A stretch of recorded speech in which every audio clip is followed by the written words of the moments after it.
Welcome to 8th grade algebra, chapter 1, section 4, properties of real numbers. In the next couple of slides, we are going to show you some properties. Write down the title of each property and an example in your notes. The property we want to look at is commutative property of addition. For the commutative property, the order in which two numbers are added does not change the sum. For example, 3 plus 5 is the same as 5 plus 3. In both cases, they equal 8.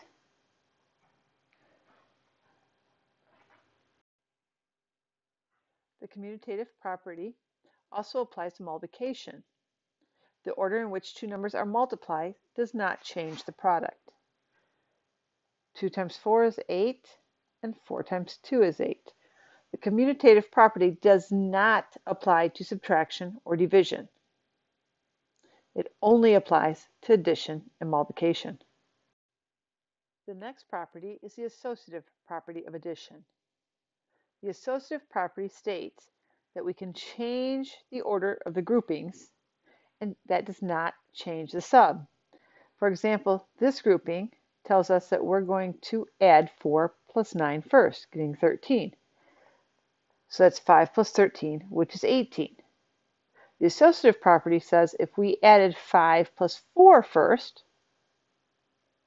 we would also get 18. And as you can see here, it's true.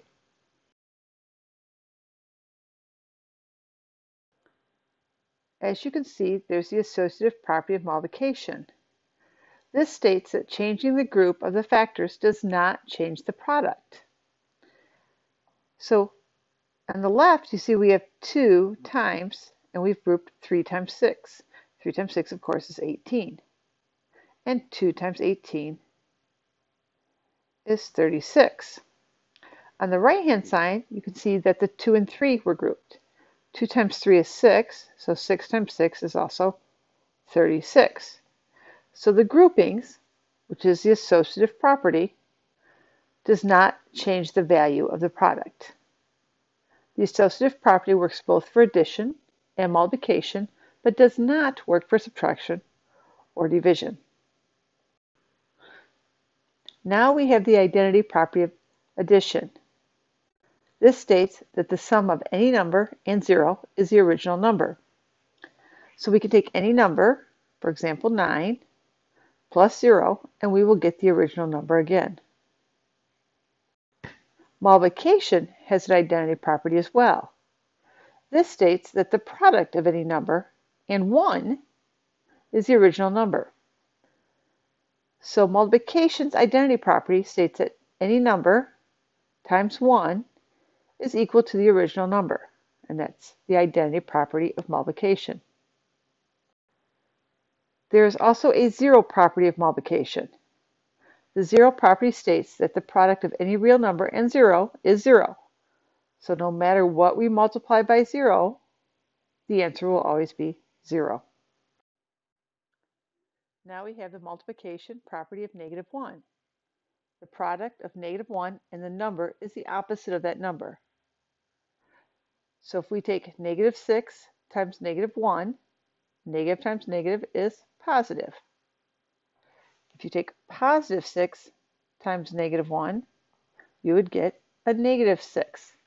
Whatever you multiply by -1, you get the opposite.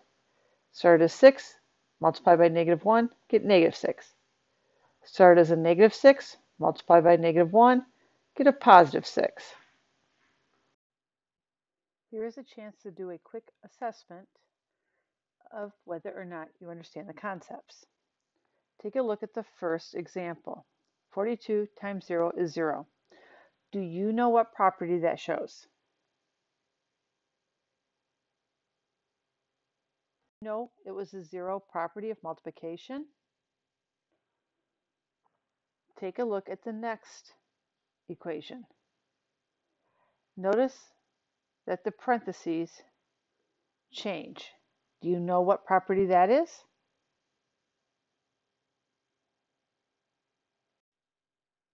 Did you know it was the associative property of addition? Take a look at the last equation. Do you know what property that shows? No, it was the identity property of addition. If so, you're doing quite well. If not, go back and watch the previous slides again. Definition. Here is a definition to put in your notes. Equivalent expressions. Two algebraic expressions are equivalent, equal, if they have the same value. For example, we know that 5 plus 7 is equal to 7 plus 5 because of the commutative property. So ask yourself, is 3 plus 6 plus x equivalent to 9 plus x? Yes. Is 3 plus 6 plus 9 equivalent to 9 plus x? Of course not.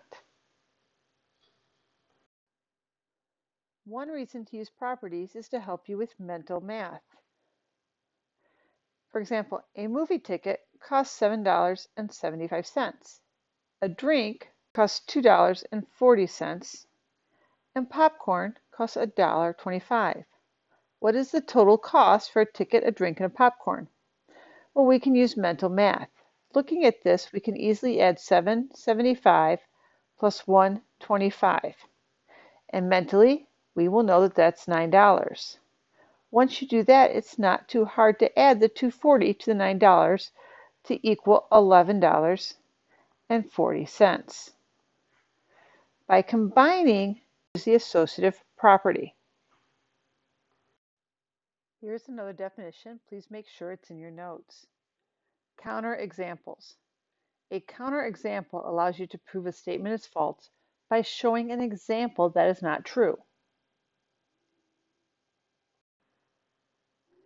Here's an example. We will determine if the statement is true or false. If it's false, we will give a counterexample. For all real numbers a and b, a times b equals a plus b. Is that true or false? It is false. And we can know that because if I use the numbers 2 times 4, that is not equal to 2 plus 4. Please put this in your notes underneath counterexample. Again, please put the circled part in your notes underneath counterexample. Looking at the next example, for all real numbers a, b, and c, a plus b plus c equals b plus a plus c. We know this to be true. This uses both the commutative and the associative property of addition.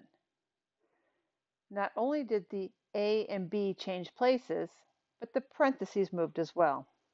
Here are problems 1 and 2.